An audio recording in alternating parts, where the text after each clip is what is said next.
Magandang tanghali po sa ating lahat. Ako po si Mary Ann Gonzales, isang dialysis patient. Nasa stage 5 po ako for more than 3 years.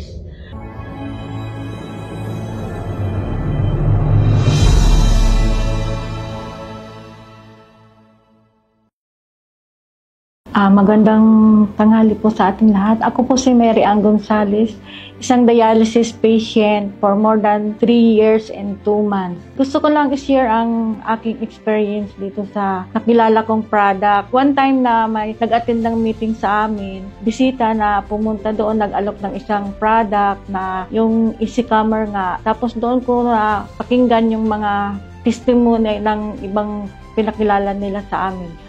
So una, hindi ako naniniwala, parang wala akong interest sa product. Nagpunta ulit sila doon sa aming opisina sa Kapihan. Nakilala ko si Sister Mercy na yun ang nag-alok sa akin ng product na placenta.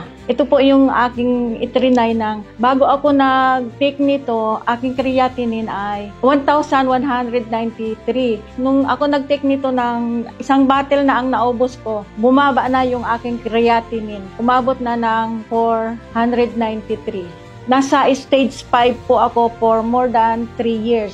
So nag-click ako nito nung nag-laboratory ako ng May 25, tapos naging stage 2 na lang po ako. Kaya maraming salamat po sa EasyComer na nakilala ko po ang company na to na nakapag-take ako ng placenta. Naka-isang bottle pa lang ako, malaki na yung pinagbago sa aking buhay. Maging malusog na ako at saka sobrang nakaka-amaze po ang product na ito. Ngayon, pinagpapatuloy ko pa ito sa pag-inom. Maraming salamat po sa pag-share nito.